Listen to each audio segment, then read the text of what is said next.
Good evening बच्चों, स्वागत है आपका फिजिक्स ऑनलाइन क्लासेज में। तो बच्चों, हमारा जो टॉपिक चल रहा था 13वें चैप्टर का, वो है प्रकाश विद्युत प्रभाव के प्रायोगिक परिणाम, जिसके अंतर्गत हमने 2 पॉइंट पढ़ लिए थे। तीसरे पॉइंट को हम आज पढ़ेंगे। तो हमारा टॉपिक क्या है? प्रकाश विद्युत प्रभाव के प्रायोगिक परिणाम। प्रकाश विद्युत प्रभाव के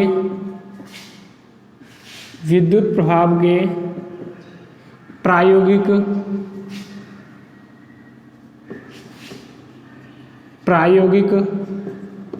परिणाम। तो इस टॉपिक के अंतर्गत हमने 2 पॉइंट पढ़े थे। नंबर 1 क्या पढ़ा था? जो परिपथ व्यवस्था थी प्रकाश विद्युत प्रभाव के लिए, प्रैक्टिकल लैब में हम जो परिपथ व्यवस्था करते हैं उसका मैंने यहाँ परिपथ चित्र बना के आपको बताया था कल, और उसकी सहायता से हमने 2 पॉइंट क्लियर किए थे। जिसमें सबसे पहला क्या था? प्रकाश विद्युत धारा पर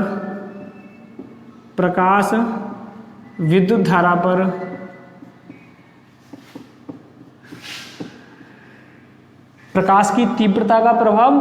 किसका प्रभाव? तीव्रता का प्रभाव।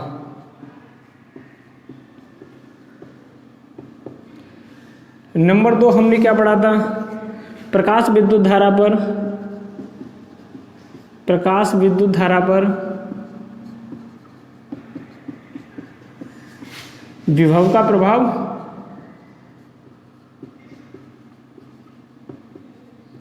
अब देखो, जिसमें जो पहला पॉइंट आया था उससे हमने क्या निष्कर्ष निकाला था कि प्रकाश विद्युत धारा पर तीव्रता का क्या प्रभाव पड़ता है। जब हम प्रकाश की तीव्रता बढ़ाते हैं तो उससे उत्सर्जित होने वाले इलेक्ट्रॉनों की संख्या में वृद्धि होती है। जब उत्सर्जित होने वाले इलेक्ट्रॉनों की संख्या में वृद्धि होगी तो इलेक्ट्रॉनों की संख्या में वृद्धि का मतलब आवेश में वृद्धि, और धारा I इक्वल क्या होती है? Q/T।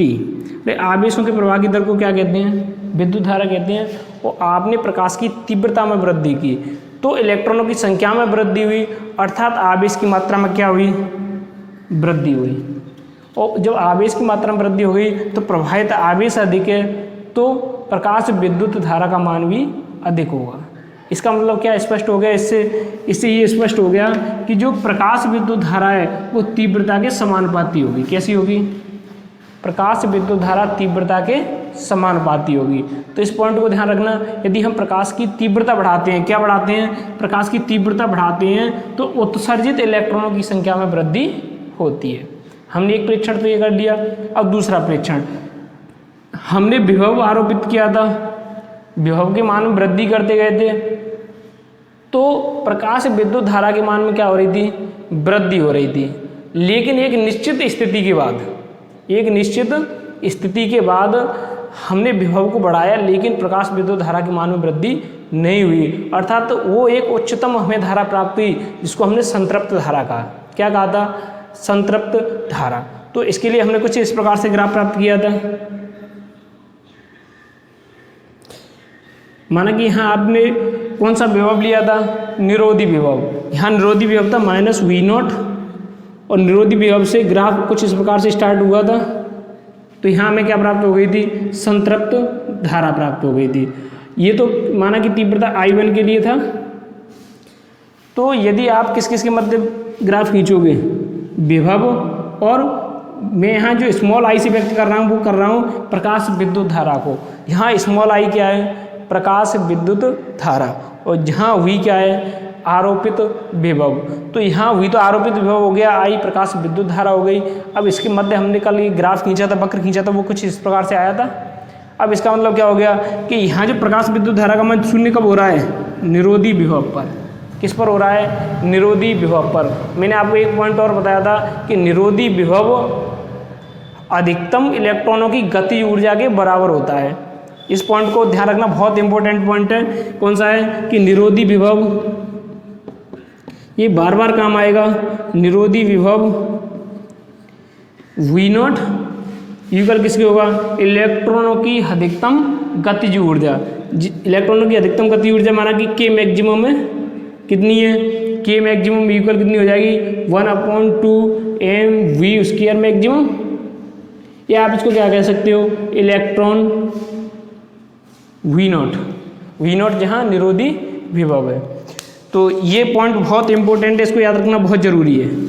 अब इसका मतलब क्या हो गया, या आप इसको हिंदी में लिख सकते हो, यूकल क्या है, इलेक्ट्रॉनों की गतिज ऊर्जा, इलेक्ट्रॉनों की गतिज ऊर्जा। इसका स्क्रीनशॉट ले लो, ये पॉइंट बहुत इंपॉर्टेंट है।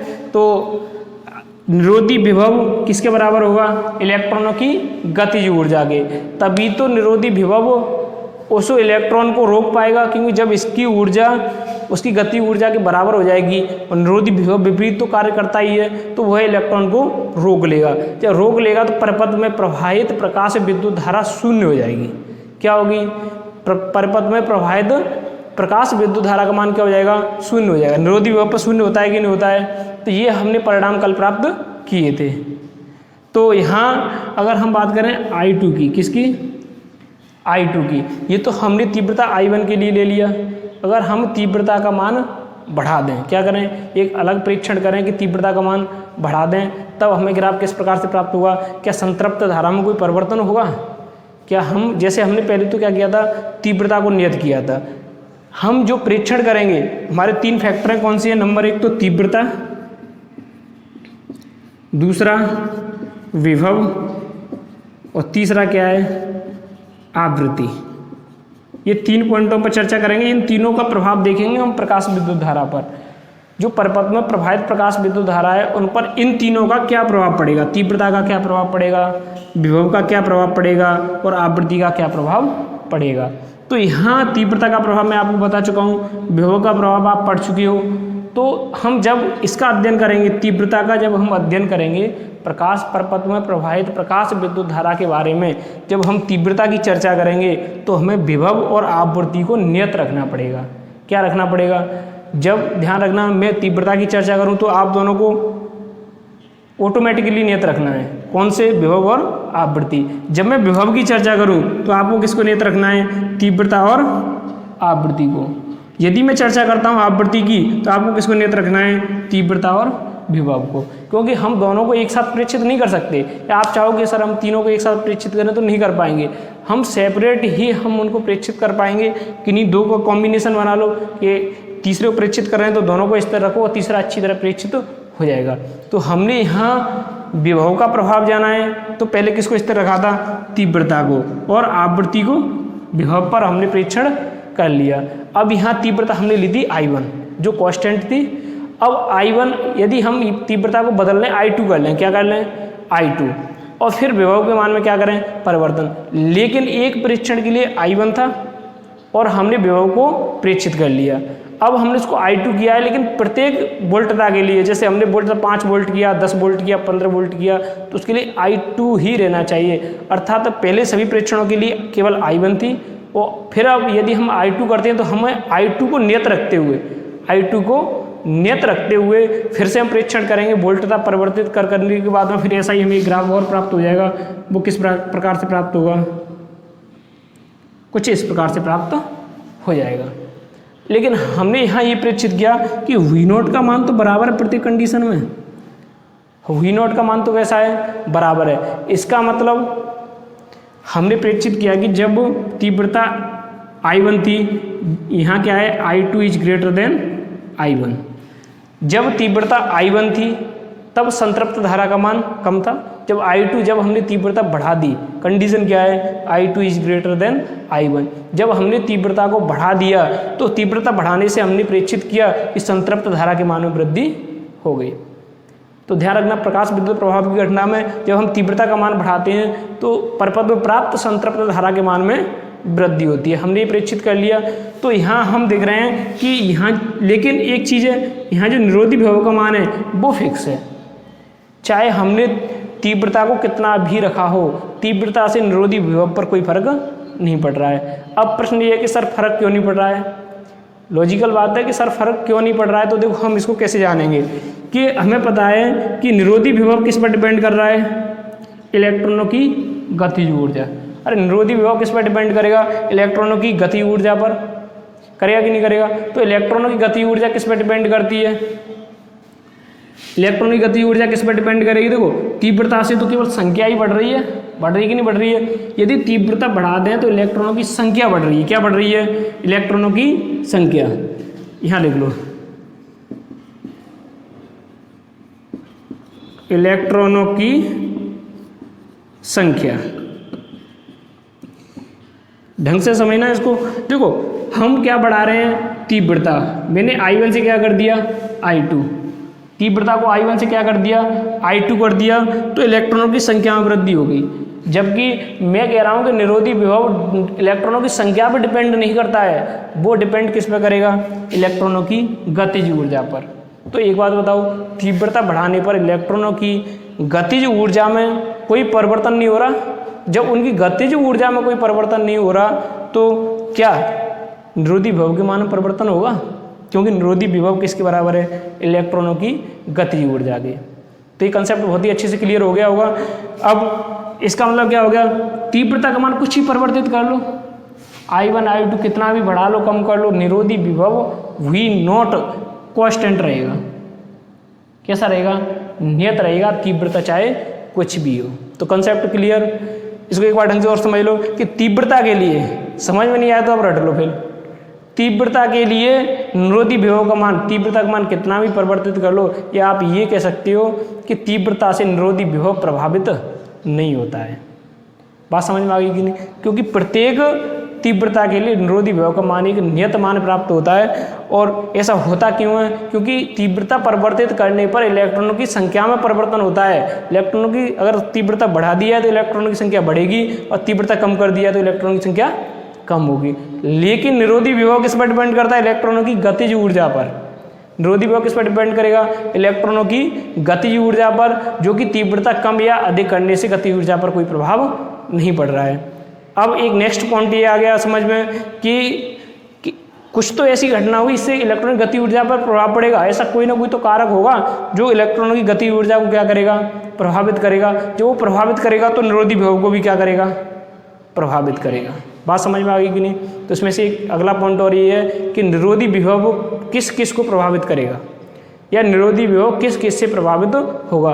क्या प्रकाश की तीव्रता से निरोधी विभव प्रभावित होगा, या प्रकाश की आवृत्ति से निरोधी विभव प्रभावित होगा?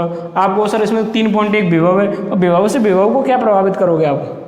अरे वो तो अपने आप में ही है। तो इसको क्या तीव्रता से प्रभावित होगा? क्या निरोधी विभव तीव्रता से प्रभावित होगा? क्या आवृत्ति से प्रभावित होगा?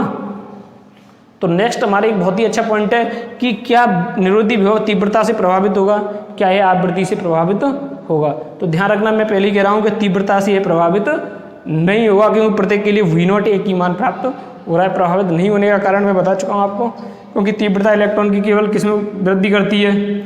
संख्या में वृद्धि करती है, जबकि निरोधी विभव निर्भर करता है इलेक्ट्रॉनों की संख्या पर। तो नेक्स्ट पॉइंट ये है कि आवृत्ति से, किससे? आवृत्ति से। यदि प्रकाश की आवृत्ति बढ़ा दें तो ध्यान रखना इलेक्ट्रॉनों की गतिज ऊर्जा में वृद्धि होगी। किसमें वृद्धि होगी? इलेक्ट्रॉनों की गतिज ऊर्जा में। तो जब आवृत्ति बढ़ाने पर इलेक्ट्रॉनों की गतिज ऊर्जा में वृद्धि होगी, इसका मतलब निरोधी विभव प्रभावित हो गया, क्योंकि निरोधी विभव डिपेंड ही इलेक्ट्रॉन की गति ऊर्जा पर कर रहा है। तो यहाँ निरोधी विभव प्रभावित हो गया। तो ध्यान रखना, ये बहुत ही इंपॉर्टेंट कंसेप्ट है कि प्रकाश की तीव्रता निरोधी विभव को प्रभावित नहीं करती है, जबकि प्रकाश की आवृत्ति निरोधी विभव को प्रभावित करती है। अब उसको ग्राफ की सहायता से और आप समझ सकते हो बहुत ही अच्छे से। तो ये बात समझ में आ गई कि नहीं? इसका स्क्रीनशॉट ले सकते हो, तो जल्दी करो फिर। अब बात करते हैं हम किसकी? आवृत्ति की। आवृत्ति का विभव पर प्रभाव, इसको दिमाग में सेव कर लो। स्क्रीनशॉट से अच्छा है कि माइंड में स्क्रीनशॉट ले लो। ये माइंड में सेव कर लिया। अब इसके बाद में एक और ग्राफ बनेगा, वो आवृत्ति, किसके? आवृत्ति और प्रकाश विद्युत धारा के मध्य बनेगा। ये विभव और प्रकाश विद्युत धारा के मध्य बना है, तो उसको और बनाएंगे, फिर हम दोनों की तुलना करेंगे। तुलना करने के बाद जानेंगे कि आवृत्ति और विभव किस प्रकार से प्रकाश विद्युत धारा को प्रभावित कर रहे हैं। तो अब बात कर लेते हैं हम आवृत्ति की। इसका ध्यान रखना, फिर मैं चर्चा करूंगा। जो निरोधी विभव है वो किसके बराबर होगा? इलेक्ट्रॉन की गतिज ऊर्जा के।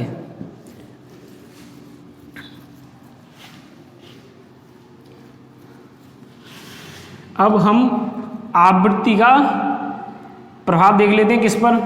प्रकाश विद्युत धारा पर। हमारा तीसरा कंसेप्ट क्या है? प्रकाश विद्युत धारा पर, प्रकाश विद्युत धारा पर किसका प्रभाव? आवृत्ति का प्रभाव, आवृत्ति का प्रभाव। देखो प्रकाश विद्युत धारा आवृत्ति से किस प्रकार प्रभावित होती है। तो देखो यदि हम प्रकाश, हमने प्रैक्टिकल किया था ये, अरे यहाँ प्रैक्टिकल उपकरण व्यवस्थित नहीं है तो यहाँ तो आपको बता नहीं से रहा, लेकिन प्रैक्टिकल में जब आप इस प्रयोग को करोगे तो यदि आप उसकी क्या परिवर्तित करते हो? आवृत्ति को परिवर्तित करते हो। प्रकाश की यदि आपने आवृत्ति परिवर्तित की तो आप प्रेक्षित करोगे कि इलेक्ट्रॉनों की गतिज ऊर्जा में वृद्धि होती है। आवृत्ति बढ़ाने पर, प्रकाश की आवृत्ति बढ़ाने पर, प्रकाश की आवृत्ति बढ़ाने पर, यदि आवृत्ति बढ़ाएंगे तो उत्सर्जित इलेक्ट्रॉनों की गतिज ऊर्जा में वृद्धि होगी। क्या होगी? उत्सर्जित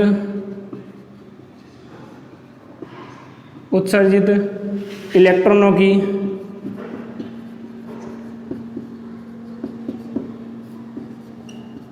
गतिज ऊर्जा में वृद्धि होती है। अब बच्चे जल्दी कमेंट्स में बताएं कि इससे जस्ट पहले तीव्रता का क्या प्रभाव होता है। यदि हम प्रकाश की तीव्रता को बढ़ाएं तो इलेक्ट्रॉनों की गतिज ऊर्जा में वृद्धि होती है या संख्या में? जल्दी कमेंट्स में बताएं। तो मैं जस्ट पहले ही बता चुका हूं किस में वृद्धि होगी। यदि तीव्रता बढ़ाएंगे तो संख्या में वृद्धि होगी, आवृत्ति बढ़ाएंगे तो गतिज ऊर्जा में वृद्धि होगी। अब ये फिक्स हो गया कि निरोधी विभव किस पर डिपेंड करता है? गति ऊर्जा पर। गति ऊर्जा किससे प्रभावित हो रही है? आवृत्ति से। जब गतिज ऊर्जा आवृत्ति से प्रभावित हो रही है, इसका मतलब जब हम आवृत्ति का वक्र खींचेंगे तो उसके लिए निरोधी विभव भी अलग अलग प्राप्त होगा।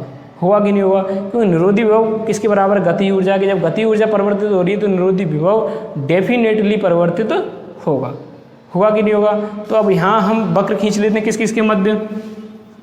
प्रकाश विद्युत धारा और आवृत्ति के मध्य।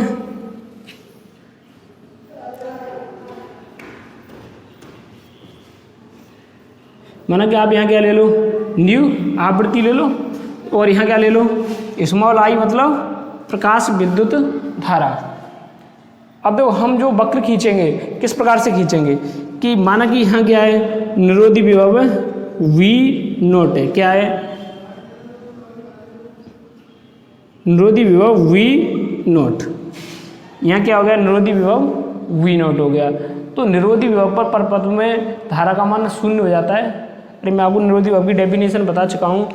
निरोधी विभव वह ऋणात्मक विभव है, वह ऋणात्मक विभव है जिस पर परपथ में प्रवाहित विद्युत धारा शून्य हो जाती है। तो यहाँ निरोधी विभव यहाँ प्राप्त हो जाएगा। तो अब हम जब जैसी वक्र खींचना स्टार्ट करें तो कुछ इस प्रकार से प्राप्त होगा। यहाँ संतृप्त धारा में प्राप्त हो गई। क्या प्राप्त हो गई? इस प्रकार से संतृप्त धारा प्राप्त हो गई। अब बात आती है क्या तीव्रता से प्रकाश विद्युत धारा प्रभावित होती है? तो ध्यान रखना कि जो आवृत्ति है, सॉरी तीव्रता नहीं, हम आवृत्ति की बात कर रहे हैं। तो जो आवृत्ति है, आवृत्ति से क्या हो रहा है? इलेक्ट्रॉन की गतिज ऊर्जा बढ़ रही है केवल। जबकि आई इक्वल क्या होता है? Q/T। अरे आवेशों की प्रवाह की दर को क्या कहते हैं? विद्युत धारा। तो विद्युत धारा तो किस पर निर्भर कर रही है? केवल आवेश की मात्रा पर। अगर आवेशों का प्रभाव बढ़ जाए, आवेशों की मात्रा बढ़ जाए, Q का मान बढ़ जाए तो धारा बढ़ गई।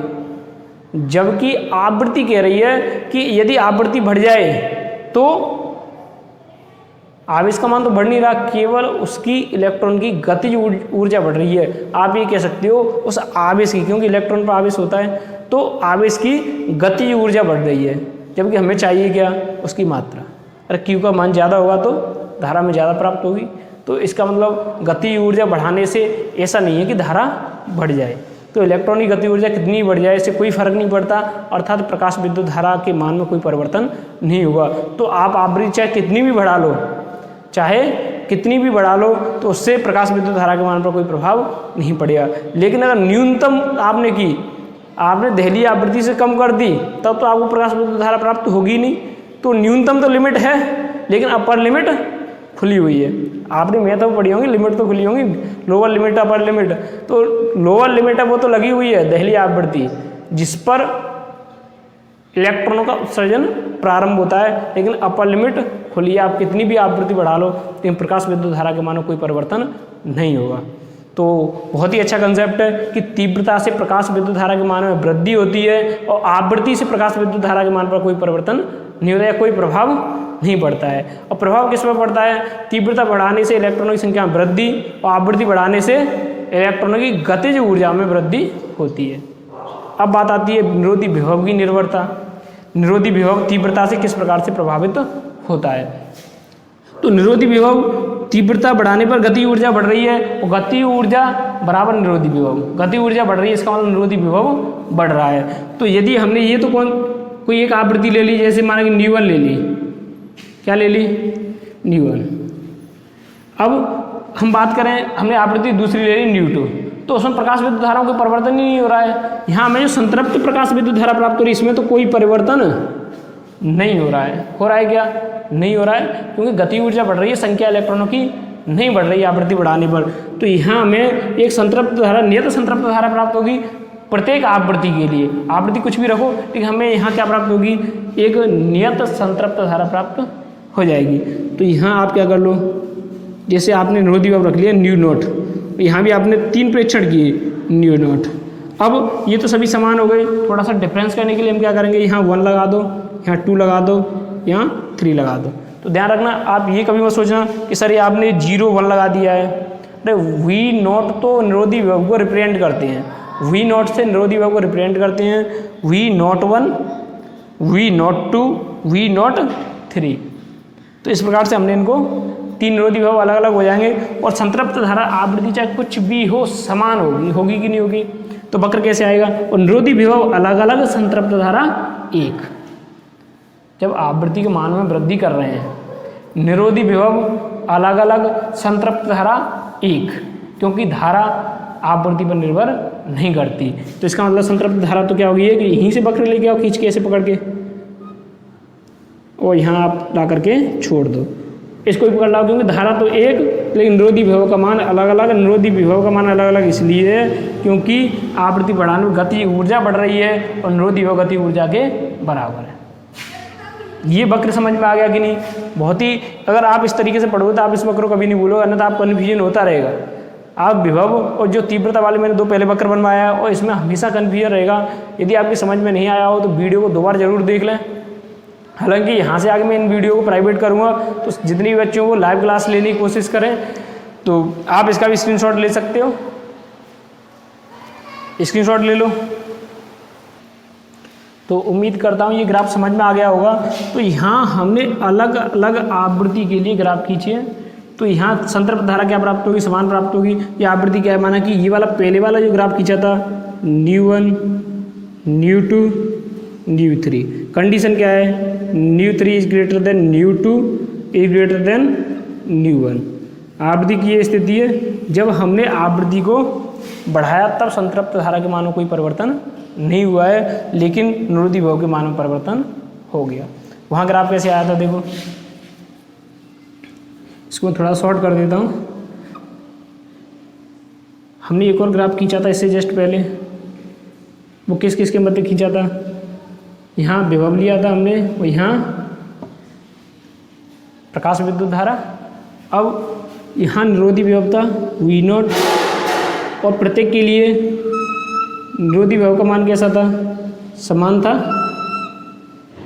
लेकिन संतृप्त धारा का मान कैसा था? बिल्कुल डिफरेंट था कि नहीं था? तो यहाँ V नॉट निरोधी विभव का मान समान है, संतृप्त धारा का मान कैसा है? अलग अलग है। किसके लिए? I1 और I2, जहाँ I2 is greater than I1। ये ग्राफ जस्ट पहले हमने किसके लिए खींचा था? पहले तो हमने खींचा था विभव का प्रकाश विद्युत धारा पर प्रभाव, और फिर हमने इसी में कंबाइन कर दिया था यदि विभव को परिवर्तित करें लेकिन एक अलग अलग प्रकाश की तीव्रता के लिए करेंगे तो हमें इस प्रकार से ग्राफ प्राप्त हो गया। हमने दोनों में क्या नोट किया देखो, तुलनात्मक अध्ययन किया जाए तो इसमें क्या है, निरोधी विभव का मान अलग अलग प्राप्त हो रहा है और इसमें निरोधी विभव का मान एक ही प्राप्त हो रहा है। ऐसा हो क्यों रहा है, इसका तो कारण क्या है, देखो इसका रीजन ये है कि यहाँ तीव्रता बढ़ाने पर इलेक्ट्रॉनों की संख्या में वृद्धि हो रही है और यहाँ गति ऊर्जा में वृद्धि हो रही है। तो निरोधी विभव डिपेंड केवल गति ऊर्जा पर करता है, तो जहाँ गति ऊर्जा में परिवर्तन होगा वहाँ निरोधी विभव में भी परिवर्तन होगा, जहाँ गति ऊर्जा में परिवर्तन नहीं होगा वहाँ निरोधी विभव में परिवर्तन नहीं होगा। तो यहाँ निरोधी विभव में परिवर्तन इसलिए नहीं हुआ है क्योंकि यहाँ इलेक्ट्रॉन की संख्या में वृद्धि हो रही है, न कि उनकी गति ऊर्जा में। तीव्रता बढ़ाने पर संख्या में वृद्धि हो रही है, न कि गति ऊर्जा में। यहाँ किस में वृद्धि हो रही है, गति ऊर्जा में वृद्धि हो रही है, न कि इलेक्ट्रॉनों की संख्या में। तो आप तुलनात्मक रूप से अध्ययन करके भी देख सकते हो। तो ये कम्प्लीटली समझ में आ गया होगा उम्मीद करता हूँ। तो इसके बाद में हम नेक्स्ट क्या पढ़ेंगे, इनका निष्कर्ष देख लेते हैं। हमने तीनों पॉइंट पढ़ लिए कि विभव का क्या प्रभाव पड़ा, तीव्रता का क्या प्रभाव पड़ा और आवृत्ति का क्या प्रभाव पड़ा। अब हम कुल मिला के हम क्या देख लेते हैं, निष्कर्ष निकाल लेते हैं कि हमारा फाइनली क्या निष्कर्ष आया इस प्रयोग का। तो देखो सबसे पहला निष्कर्ष क्या है, इसका स्क्रीनशॉट ले लो।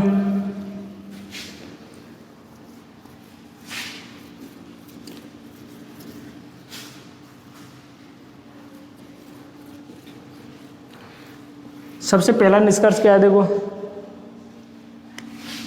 नंबर 1, देहली आवृत्ति जब हमने प्रयोग किया था, जब हमने क्या किया था प्रयोग, तब देखा कि जो इलेक्ट्रॉनों का उत्सर्जन हो रहा है तो एक न्यूनतम आवृत्ति के बाद उत्सर्जन प्रारंभ हो रहा है। इसका मतलब जिस आवृत्ति को हमने क्या कहा था, देहली आवृत्ति कहा था, तो देहली आवृत्ति क्या है, वह न्यूनतम आवृत्ति जिस पर या उससे अधिक आवृत्ति पर जिस पर प्रकाश सुग्राहित सतह से इलेक्ट्रॉनों का उत्सर्जन प्रारंभ होता है। तो देहली आवृत्ति क्या पढ़ी थी हमने कि वह न्यूनतम आवृत्ति जिस पर प्रकाश सुग्राही सतह से इलेक्ट्रॉनों का उत्सर्जन प्रारंभ होता है, देहली आवृत्ति कहलाती है। तो ये हमने किसे परीक्षित किया था, प्रयोग द्वारा। प्रयोग में देखा हमने कि पहले हमने बहुत कम आवृत्ति का प्रकाश डाला तो उस इलेक्ट्रॉनों का उत्सर्जन नहीं हुआ। जैसे ही हम आवृत्ति बढ़ाते गए, तो एक न्यूनतम आवृत्ति के बाद इलेक्ट्रॉनों का उत्सर्जन प्रारंभ हो गया और उस न्यूनतम आवृत्ति को हमने क्या कहा था, देहली आवृत्ति। उस देहली आवृत्ति के संगत जो प्रकाश तरंग थी, उसकी जो तरंग दैर्ध्य थी उसको हम कहेंगे देहली तरंग दैर्ध्य। क्या कहेंगे, अरे देहली आवृत्ति से संबद्ध तरंग दैर्ध्य को देहली तरंग दैर्ध्य कहेंगे, क्योंकि जब हम उस प्रकाश की आवृत्ति को देहली आवृत्ति कह रहे हैं तो उसके संगत जब उस टाइम उसकी जो तरंग दैर्ध्य होगी तो उसको हम क्या कहेंगे, देहली तरंग दैर्ध्य कहेंगे। तो ये बात समझ में आ गई कि नहीं। तो हमने पहला निष्कर्ष तो ये निकाल लिया था कि हमें एक न्यूनतम आवृत्ति की जरूरत होती है। प्रकाश विद्युत प्रभाव की घटना को देखने के लिए हमें प्रकाश की एक न्यूनतम आवृत्ति की आवश्यकता होती है, जिसको देहली आवृत्ति कहते हैं। दूसरा पॉइंट हमने क्या देखा था, निरोधी विभव। क्या देखा था, निरोधी विभव। और निरोधी विभव में हमने देखा कि जैसे ही हम उत्क्रम वोल्टता लगाते हैं, क्या लगाते हैं, उत्क्रम वोल्टता मतलब वोल्टता विपरीत दिशा में लगाएंगे, पहले की दिशा में विपरीत लगाएंगे। तो उत्क्रम वोल्टता में हमने देखा कि एक निश्चित वोल्टता के बाद और वोल्टता हमने उत्क्रम लगाई है, इसलिए हम इसको ऋणात्मक वोल्टता कहेंगे, ऋणात्मक विभव कहेंगे। तो ऋणात्मक, एक निश्चित ऋणात्मक विभव, उसको आप न्यूनतम कह सकते हो कि वो अधिक पर तो परिपथ धारा बंद हो ही जाएगी। तो वह न्यूनतम ऋणात्मक विभव जिस पर परपथ पर प्रवाहित प्रकाश विद्युत धारा का मान शून्य हो जाता है। क्या हो जाता है, शून्य हो जाता है। उसको क्या कहते हैं, निरोधी विभव कहते हैं। तो एक हमने ये निष्कर्ष निकाला था। और इसके बाद में नेक्स्ट निष्कर्ष क्या आया था हमारा, नंबर 3। अगर नंबर 3 बात करें तो हमने पढ़ा था कि निरोधी विभव है वो किसके बराबर है, इलेक्ट्रॉन की गतिज ऊर्जा के। निरोधी विभव इक्वल निरोधी विभव बराबर किसके है, इलेक्ट्रॉनों की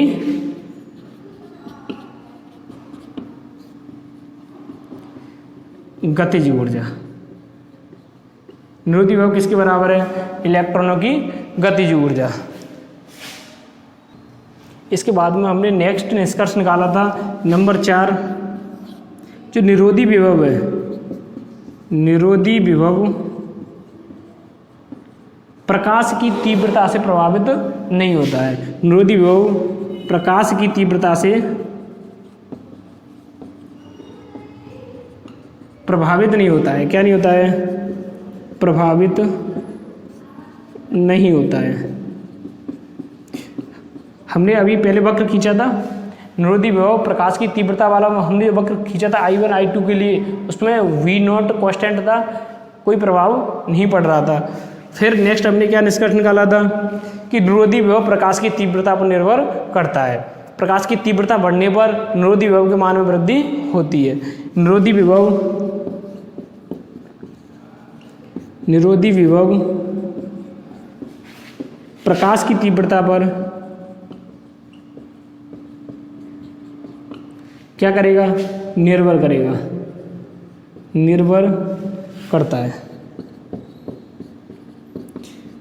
या आप क्या कह सकते हो, अर्थात प्रकाश की तीव्रता नहीं होगी, यहाँ आवृत्ति होगी।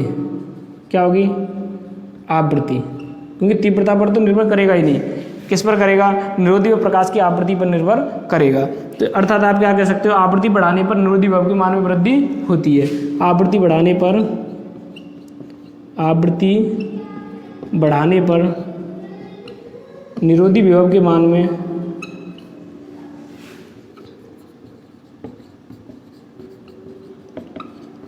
वृद्धि होती है। क्या होगी? वृद्धि होती है। यहाँ तक समझ में आ गया कि नहीं? अब नेक्स्ट जो निष्कर्ष आया था वो क्या आया था? जो प्रकाश विद्युत धारा है, मूल निष्कर्ष है हमारा, प्रकाश विद्युत धारा तीव्रता पर निर्भर करती है। क्या? तीव्रता पर निर्भर करती है, क्योंकि तीव्रता से क्या होता है, यदि हम तीव्रता बढ़ाएंगे तो उससे इलेक्ट्रॉन की संख्या में वृद्धि होगी। तो प्रकाश विद्युत धारा तीव्रता पर निर्भर करती है, लेकिन आवृत्ति पर निर्भर नहीं करती है। तो अगला पॉइंट क्या हो जाएगा? छठवां पॉइंट। देखो छठवां पॉइंट क्या होगा? जो प्रकाश विद्युत धारा है वो आपतित प्रकाश की तीव्रता पर निर्भर करती है। क्यों करती है? बताओ जल्दी। अभी पढ़ा चुका हूँ, कई बार पढ़ा दिया है। प्रकाश विद्युत धारा छठवां पॉइंट है।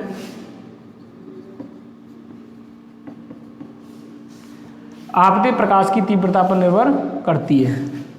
आपतित प्रकाश की तीव्रता पर निर्भर करती है, निर्भर करती है। अगर बात की जाए किसकी? आवृत्ति की। नंबर 7, प्रकाश विद्युत धारा प्रकाश की आवृत्ति पर निर्भर नहीं करती है। प्रकाश विद्युत धारा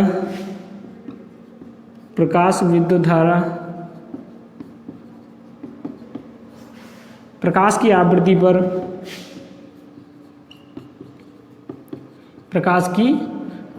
पर निर्भर नहीं करती है, निर्भर नहीं करती है। तो हमने जो प्रयोग किया है प्रकाश विद्युत प्रभाव के लिए, हमने जो प्रयोग किया है उसमें कितने निष्कर्ष आ गए? 7 निष्कर्ष आ गए। सातों तुम्हें कंप्लीटली याद होने चाहिए बहुत ही अच्छे से, क्योंकि ये कंपटीशन में या आपके बोर्ड एग्जाम में हमेशा पूछे जाते हैं। अब नेक्स्ट अब बात कर लेते हैं किसकी? आपका जो अगला टॉपिक है वो है जो आपका तरंग सिद्धांत था। प्रकाश से संबंधित 2 सिद्धांत प्रचलित है, एक तो तरंग सिद्धांत है, एक फोटोन सिद्धांत, या आप क्वांटम सिद्धांत कह सकते हो। तो प्रकाश विद्युत प्रभाव को क्वांटम सिद्धांत द्वारा सिद्ध किया जाता है। किसके द्वारा सिद्ध किया जाता है? प्रकाश विद्युत प्रभाव की जो घटना है, मैंने आपको 3 घटनाएं बताई थी, प्रकाश विद्युत प्रभाव, रमन प्रभाव और कॉम्पटन प्रभाव, जिसमें से आपकी जो 12th क्लास में वो प्रकाश विद्युत प्रभाव है और रमन प्रभाव, कॉम्पटन प्रभाव आप ग्रेजुएशन में पढ़ोगे। तो यहाँ केवल हम प्रकाश विद्युत प्रभाव की बात करेंगे। और जो प्रकाश विद्युत प्रभाव है वो प्रकाश के क्वांटम सिद्धांत या फोटोन सिद्धांत द्वारा सिद्ध किया जाता है। तो इसमें तरंग सिद्धांत असमर्थ क्यों रहा?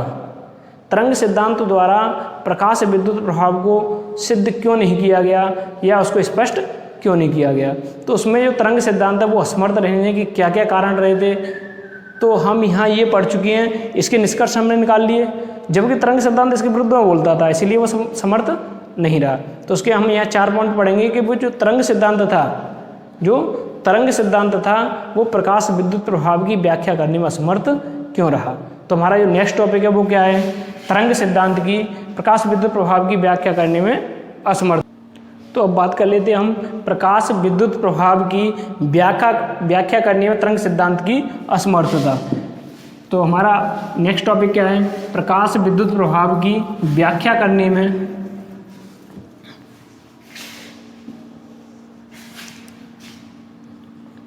प्रकाश विद्युत प्रभाव की व्याख्या करने में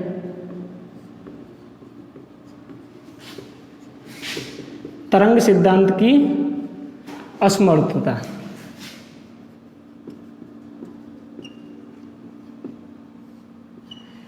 तो जिसमें सबसे पहला पॉइंट क्या पढ़ेंगे, इलेक्ट्रॉनों की गतिज ऊर्जा की प्रकाश की तीव्रता पर निर्भरता।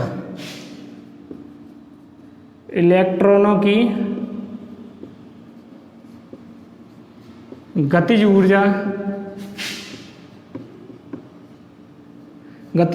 की प्रकाश की तीव्रता पर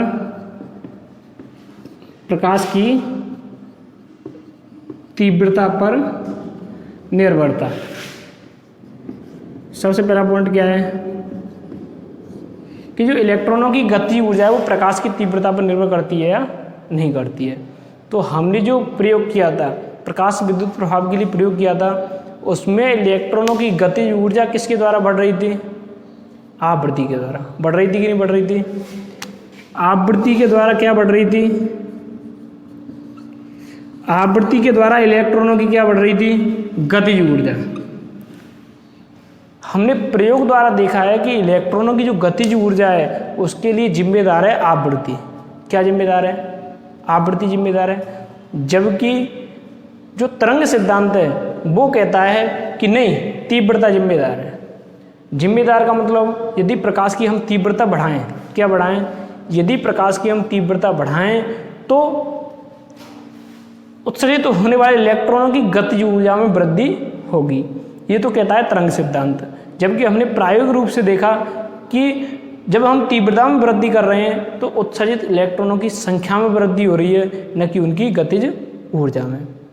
दोनों विरोधाभास है। जब विरोधाभास है तो तरंग सिद्धांत क्या हो गया, फेल हो गया। क्योंकि हमने प्रायोगिक रूप से देखा है। जब हमने प्रायोगिक रूप से देखा है तो तरंग सिद्धांत फेल होना ही होना है, होगा कि नहीं होगा। क्योंकि यहाँ तरंग सिद्धांत क्या कहता है, तरंग सिद्धांत कहता है कि यदि प्रकाश की तीव्रता बढ़ा दी जाए तो उत्सर्जित इलेक्ट्रॉनों की गतिज ऊर्जा में वृद्धि होती है।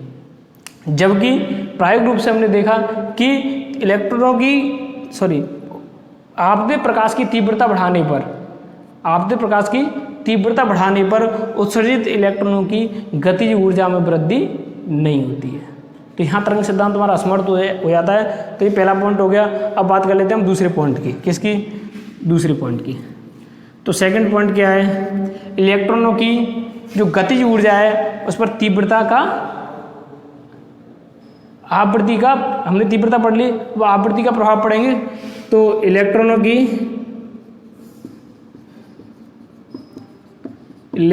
की गतिज ऊर्जा पर आवृत्ति का प्रभाव। तो देखो तरंग सिद्धांत आपका क्या कहता था, तरंग सिद्धांत कहता था कि आवृत्ति के परिवर्तन से इलेक्ट्रॉनिक गतिज ऊर्जा पर कोई प्रभाव नहीं पड़ता। कुछ कहा ही नहीं तरंग सिद्धांत ने आवृत्ति के बारे में, गतिज ऊर्जा के संबंध के बारे में कुछ भी नहीं कहा। जबकि हमने प्रायोगिक रूप से प्रेक्षित किया है कि यहाँ जो इलेक्ट्रॉनिक गतिज ऊर्जा है वो आवृत्ति से प्रभावित होती है। होती है कि नहीं होती है? अरे आवृत्ति बढ़ाने पर इलेक्ट्रॉनों की गतिज ऊर्जा में क्या होती है, आवृत्ति बढ़ाने पर इलेक्ट्रॉनों की गतिज ऊर्जा में क्या होती है, वृद्धि होती है। होती है कि नहीं होती है? अरे हमने अभी प्रयोग द्वारा प्रेक्षित किया है। तो हमने ये प्रेक्षित किया कि जब हम आवृत्ति बढ़ाते हैं तो इलेक्ट्रॉन की गतिज ऊर्जा में क्या होती है, वृद्धि। जबकि ऐसा तरंग सिद्धांत से ने कुछ भी नहीं कहा। तरंग सिद्धांत में ऐसा कुछ भी नहीं कहा। तरंग सिद्धांत तो सिर्फ यही कहता था कि जो इलेक्ट्रॉनों की गतिज ऊर्जा है वो आवृत्ति पर निर्भर नहीं करती, जबकि आवृत्ति पर निर्भर करती है। तो तरंग सिद्धांत असमर्थ हो गया। दूसरा पॉइंट हो गया, दूसरा कारण हो गया। अब जो तीसरा कारण जो आपको तरंग सिद्धांत है वो क्या कहता है, तीसरा जो पॉइंट है वो है काल पश्चिता। क्या है, काल पश्चिता। काल पश्चिता का मतलब समय अंतराल। आपका तरंग सिद्धांत है उसके अनुसार इलेक्ट्रॉन की धातु से निष्कासन का जो समय है, इलेक्ट्रॉन धातु से निष्कासित होता है उसका समय काफ़ी अधिक होता है। किसके अनुसार, तरंग सिद्धांत के अनुसार। तो आपका तरंग सिद्धांत कहता है कि धातु से उत्सर्जित इलेक्ट्रॉनों, आपतित प्रकाश तथा धातु से उत्सर्जित इलेक्ट्रॉन में समय लगता है, अरे उसमें काल पश्चिता होती है। जबकि तरंग सिद्धांत तो यहाँ तक कहता है कि 1 घंटे का भी अंतर हो सकता है। अब एक बात बताओ, इतना अंतर तो क्या सतत विद्युत धारा प्राप्त हो जाएगी, नहीं प्राप्त होगी। जबकि हमने प्रायोगिक रूप से भी देखा है कि आपतित प्रकाश तथा उत्सर्जित इलेक्ट्रॉन में काल पश्चिता नगण्य होती है। क्या होती है, अरे होती नहीं है, 10⁻⁹ होती है, 10⁻⁹ सेकंड। कितनी होगी, कितना समय, बहुत अल्प समय, अत्यल्प समय। तो इसको आप क्या कह सकते हो, हमने प्रयोगों द्वारा परीक्षित किया कि इलेक्ट्रॉनों के निष्कासन तथा आपतित प्रकाश में कोई काल पश्चिता नहीं होती है। जबकि तरंग सिद्धांत द्वारा इलेक्ट्रॉन निष्कासन तथा आपतित प्रकाश में काल पश्चिता होती है। अरे समय अंतराल होता है आपतित, जैसे अगर तरंग सिद्धांत की बात करें तो प्रकाश आपतित हुआ तो इलेक्ट्रॉनों को निकलने में समय लगेगा, निकल जाएगी आराम से। किसके अनुसार, तरंग सिद्धांत के अनुसार। जबकि प्रकाश विद्युत प्रभाव के हमने प्रैक्टिकल में ये परीक्षित किया है कि उससे जो इलेक्ट्रॉन उत्सर्जित हो रहे हैं और प्रकाश आपतित हो रहा है, प्रकाश आपतित हो गया, इलेक्ट्रॉन तुरंत बाहर निकल गए, कोई समय नहीं लगा, ये हमने परीक्षित किया है। तो इस वजह से तरंग सिद्धांत क्या हो गया, फेल हो गया, यहाँ असमर्थ होता है। अब बात कर लेते हैं हम तीसरे पॉइंट की। देखो तीसरा पॉइंट क्या है, देखो अब सॉरी चौथा पॉइंट है, 3 पॉइंट हम पढ़ चुके। देखो चौथा पॉइंट क्या है, जो आपका तरंग सिद्धांत है।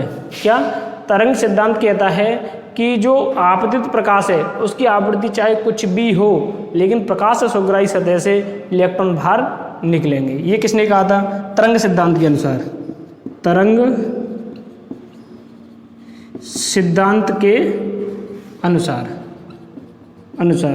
प्रकाश की आवृत्ति चाहे कुछ भी हो, प्रकाश की आवृत्ति चाहे कुछ भी हो, चाहे कुछ भी हो, लेकिन प्रकाश सुग्राही सतह से, प्रकाश सुग्राही सतह से इलेक्ट्रॉनों का निष्कासन होगा, इलेक्ट्रॉनों का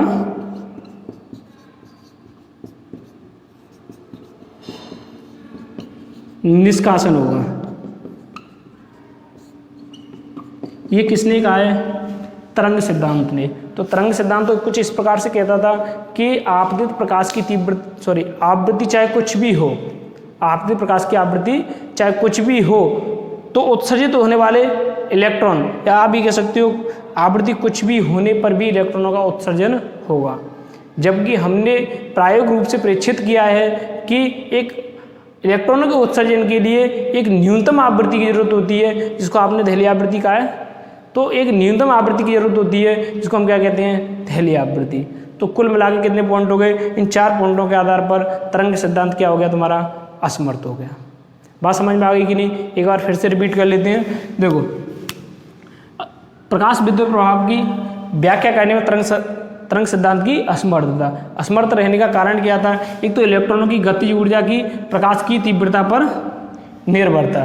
तो तरंग सिद्धांत तो ये कहता था इलेक्ट्रॉन की गतिज ऊर्जा किस पर निर्भर करेगी, प्रकाश की तीव्रता पर। जबकि इलेक्ट्रॉन की गति ऊर्जा प्रकाश की तीव्रता पर निर्भर नहीं करती है, ये हमने प्रायोगिक रूप से देख लिया। सेकंड पॉइंट क्या है, इलेक्ट्रॉनों की गति ऊर्जा पर आवृत्ति का प्रभाव। तो आवृत्ति का क्या प्रभाव पड़ता है, जो आपका तरंग सिद्धांत है वो तो कहता है आवृत्ति का कोई प्रभाव नहीं पड़ता है, जबकि हमने प्रायोगिक रूप से देखा है कि आवृत्ति बढ़ाने पर इलेक्ट्रॉनों की गतिज ऊर्जा में वृद्धि होती है। तीसरा पॉइंट क्या है, काल पश्चिता। तो तरंग सिद्धांत कहता है कि आपतित प्रकाश और उत्सर्जित इलेक्ट्रॉनों के मध्य काल पश्चिता होती है या समय अंतराल होता है। और समय अंतराल होगा तो तरंग सिद्धांत तो यहाँ तक भी कहता है कि हो सकता है कि प्रकाश आपतित हो जाए तो 1 घंटे बाद इलेक्ट्रॉन बाहर निकले, जब तक आप इंतजार करो प्रकाश विद्युत धारा का कि धारा बहेगी।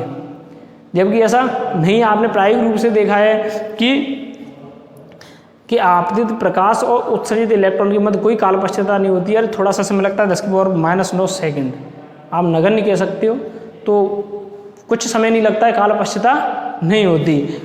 चौथा पॉइंट क्या है, तरंग सिद्धांत के अनुसार प्रकाश की आवृत्ति चाहे कुछ भी हो लेकिन प्रकाश सुग्राही सतह से इलेक्ट्रॉनों का उत्सर्जन होगा। आवृत्ति चाहे कुछ भी हो, प्रकाश से सुग्राही सतह से इलेक्ट्रॉनों का क्या होगा, उत्सर्जन होगा। जबकि हमने प्रायोगिक रूप से देखा है कि हमें एक न्यूनतम आवृत्ति की जरूरत होती है। अरे हमने देखा है कि नहीं देखा है कि इलेक्ट्रॉनों के उत्सर्जन के लिए हमें एक न्यूनतम आवृत्ति की जरूरत होती है, जिसको हमने देहली आवृत्ति कहा है। तो यहाँ तक बात समझ में आ गई कि नहीं? तो आज इतना ही काफ़ी है, कल हम पढ़ेंगे फोटोन की अवधारणा। तो गुड बाय बच्चों।